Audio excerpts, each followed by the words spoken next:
السلام علیکم ورحمۃ اللہ وبرکاتہ۔ بسم اللہ والصلاۃ والسلام علی رسول اللہ، اما بعد۔ ریاض الصالحین کا باب نمبر 13، باب فی بیان کثرت طرق الخیر، اس کی آج حدیث نمبر ہماری 11 ہے اور کتاب سے 127 نمبر حدیث ہے۔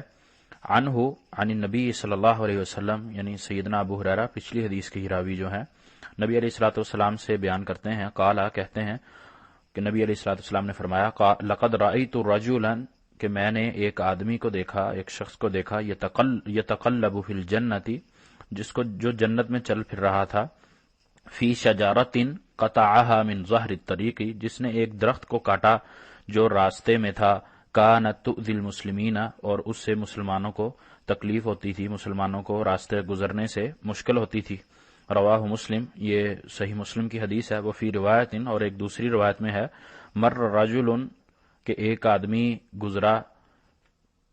بغصن شجرۃ علی ظہر طریق، اور راستے میں اس کو ایک درخت کی ٹہنی تکلیف دیتی تھی، فقالا، اس نے کہا، واللہ، کہ اللہ کی قسم، لأنحین ھذا علی المسلمین لا یؤذیہم، کہ اس کو میں دور کر دوں گا، یعنی اس ٹہنی کو، جو درخت کا حصہ تھا وہ، اس کو میں دور کر دوں گا، کیونکہ یہ مسلمانوں کے راستے میں ہے، ان کو تکلیف دیتی ہے۔ فأدخل الجنہ، پس اسے اس کے اس عمل کی وجہ سے جنت میں داخل کر دیا گیا۔ وفی روایت لہما، اور اسی طرح ان دونوں روایتوں میں ایک اور روایت بھی ہے، بینما رجل یمشی بطریق، کہ ایک آدمی ایک وقت راستے میں چل رہا تھا، وجد غصن شوک علی الطریق، تو اس نے ایک کانٹے دار ٹہنی دیکھی، فأخرہ، تو اس نے اس کو وہاں سے ہٹا دیا، فشکر اللہ لہ، اللہ کو اس کا یہ عمل پسند آیا، اس کے عمل قدر فرمائی، فغفر لہ، اور اس کو بخش دیا۔ نبی علیہ الصلوۃ والسلام کی اس حدیث میں ہمیں جہاں راستے کو صاف کرنے کا حکم دیا جا رہا ہے، وہ راستہ جہاں سے مسلمانوں کی گزر بسر گزرنا ہو، مسلمان وہاں سے گزرتے ہوں،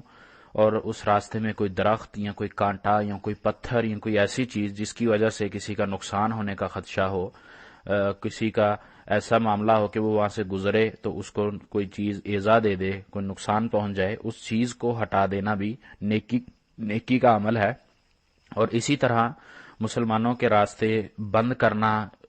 یہ بھی درست نہیں ہے۔ اس حدیث سے ہمیں یہ بھی درس ملتا ہے کہ اگر کوئی درخت یا کانٹا یا کوئی ٹہنی یا کوئی پتھر یا کوئی اور چیز جو راستہ بند کرتی ہو، اس کو ہٹانے کا اتنا بڑا اجر ہے کہ اللہ تعالیٰ اس کے اس عمل کے بدلے اس کو بخش رہا ہے، ایک جگہ اس کو جنت میں داخل کیا جا رہا ہے۔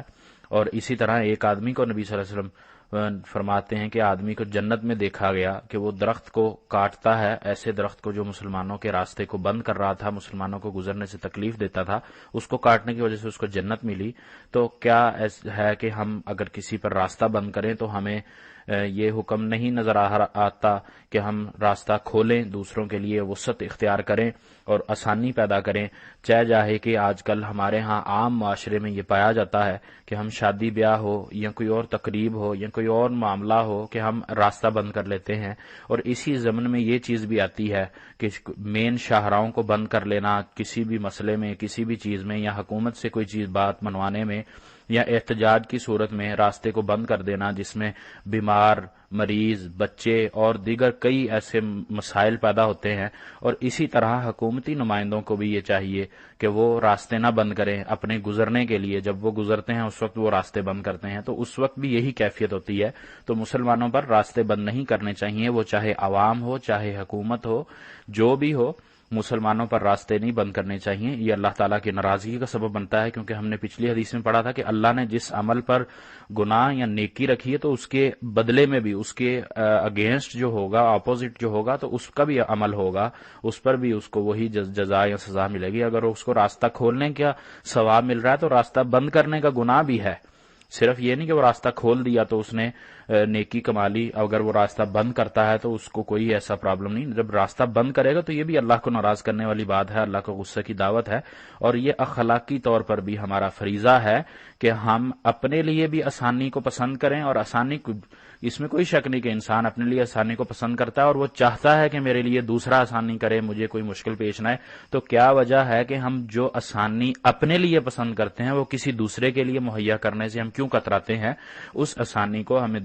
دوسرے کے لیے بھی مہیا کرنا چاہیے۔ یہ ہمارا اخلاقی تقاضا ہے اور یہ ہمیں اچھے اخلاق کا ثبوت دیتا ہے کہ ہم اگر اس طرح کی حرکت کریں، دوسروں پر راستہ بند رکھیں یا دوسروں کا راستہ کھولیں تو اچھے اخلاق کی علامت ہے، اور راستہ بند کریں تو یہ برے اخلاق کی علامت ہے۔ تو یہ ہمیں اپنے اخلاق کو بھی بہتر کرنے کی دعوت دیتا ہے اور اصلاح معاشرہ کی بھی اس میں دعوت ہے۔ اور پھر اللہ کے نبی علیہ الصلوۃ والسلام کی اس حدیث سے ہمیں نیکی کرنے کا بھی طریقہ بتلایا جا رہا ہے کہ یہ بھی نیکی ہے، درخت کو ہٹانا یا ٹہنی کو ہٹا دینا۔ تو یہ اللہ تعالی ہمارے لیے